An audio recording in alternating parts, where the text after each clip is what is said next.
Higala, kumusta o maayong buntag karatong tanan. Welcome diri sa atong pagpadaguban sa atong tulumanon diri sa Facebook o diri sa YouTube. Ang atong hisgutan karon may tungod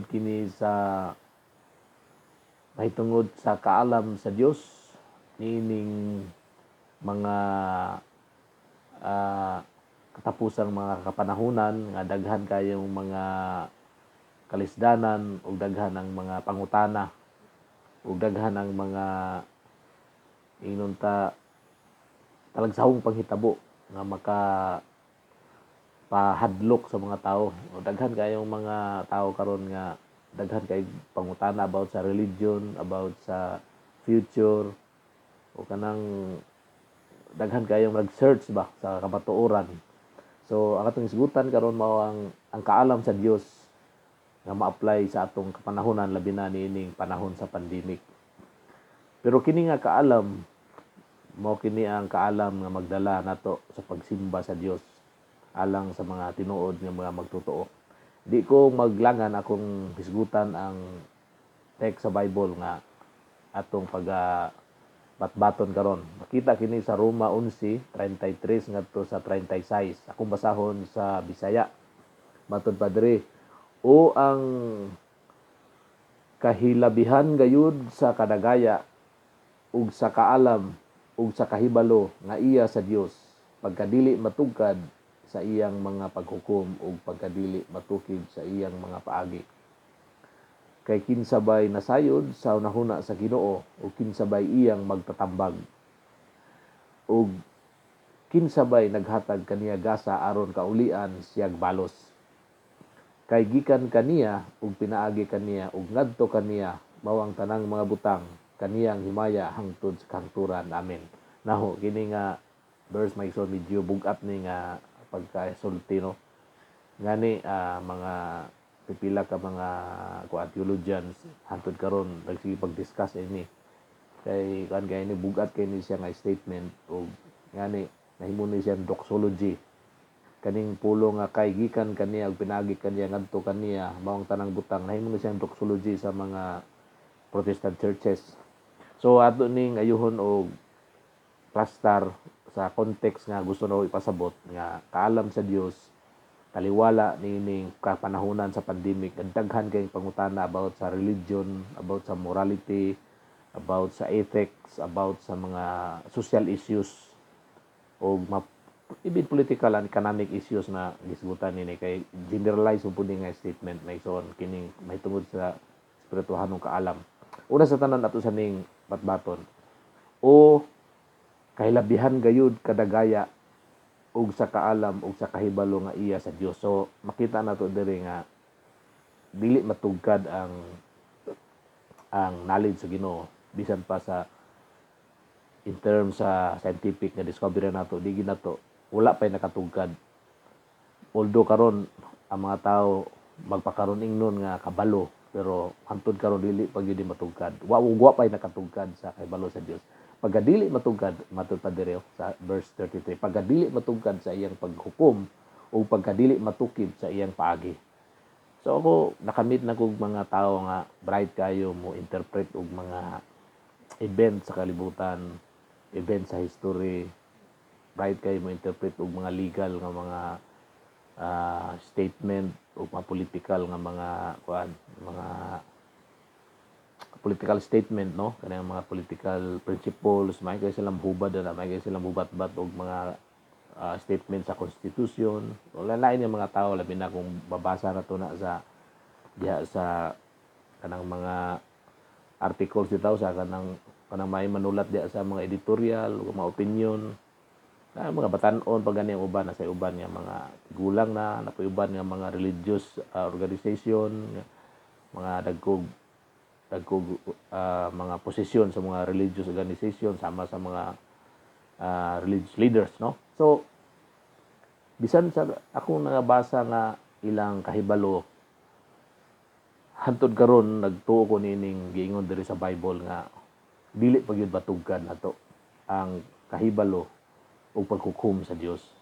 Mo na gina nga akong gituan igsoon nga kung gusto ta og guidance sa Ginoo nining kapanahon na nato nga pandemic, kita gid mismo ang mo search og atong sabton pinaagi sa atong spiritual nga enlightenment. Kaya para sa ako, ang Diyos makigstorya direct sa tao, pinagi sa iyahang pulong, na mahimo ka na siyang rima sa sulod.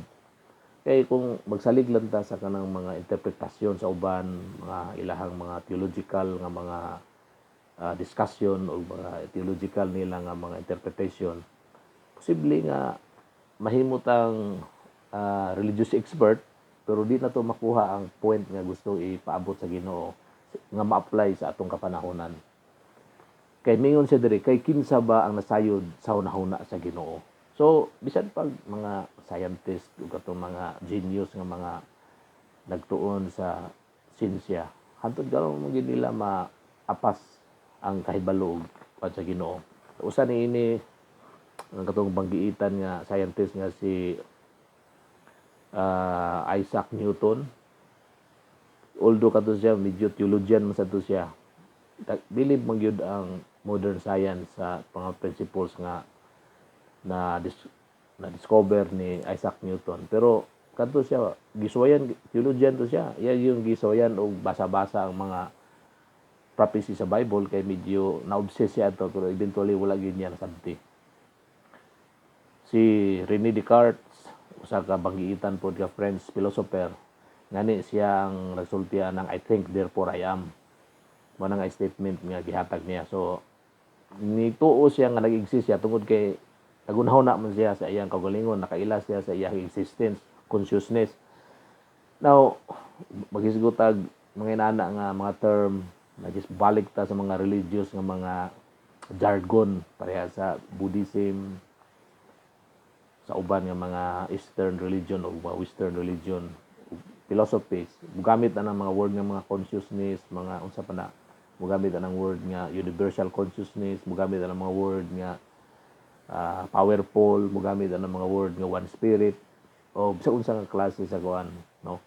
Ug diri sa ato nga bahin diri sa Pilipinas, natay gitawag bagbabaya, natay gitawag o bathala. Now all these things are knowledge nga ginapakita sa mga katawhan. Pero gingon diri, kinsa bay nakahatag kaniya gasa aron kaulian siya balos. So kinsa bay tawo nga utangan ang Dios. So ang Ginoo mismo walay utang sa matag usa. Ubiyon siya kay gikan kaniya ug pinaagi kaniya ug ngadto kaniya mawang tanang mga butang. Bukat nga statement may son. Kaniya ang himaya hangtod sa kanturan. Kini may tungod na nun is pagsimba sa Dios. Now, ngano man nga statement na sulti man ni? Ang previous niya nga mga verses ani may son ay gani mga tanghaga. Tungod kay sa previous nga verses ani nagwarning si Apostle Paul. Mingon siya basin magpakamakiadmanon kamo. So self-delusion or kanang self-believing nga kabalo na.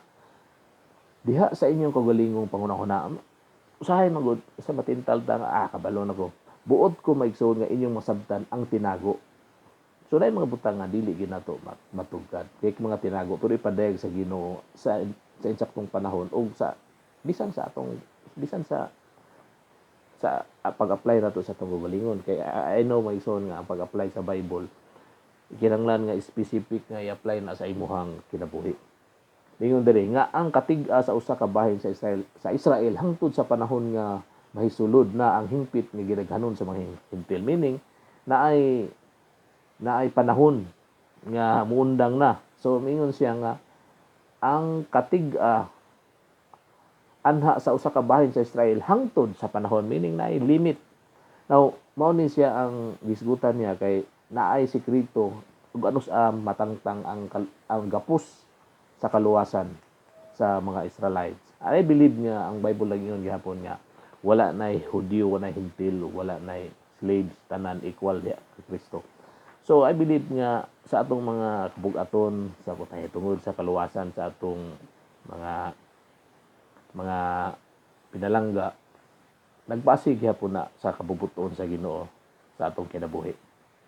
So dinhi na to makita mig suon nga kini nga kahibalo nga gitudlo sa Ginoo sa ato magdala ni ngadto sa pagsimba nato sa Ginoo.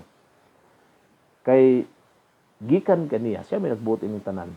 Pinaagi kaniya ug ngadto kaniya mao ang tanang butang. So kining mga events sa ato kinabuhi karon, specifically kining mga kalisod nga atong gibati.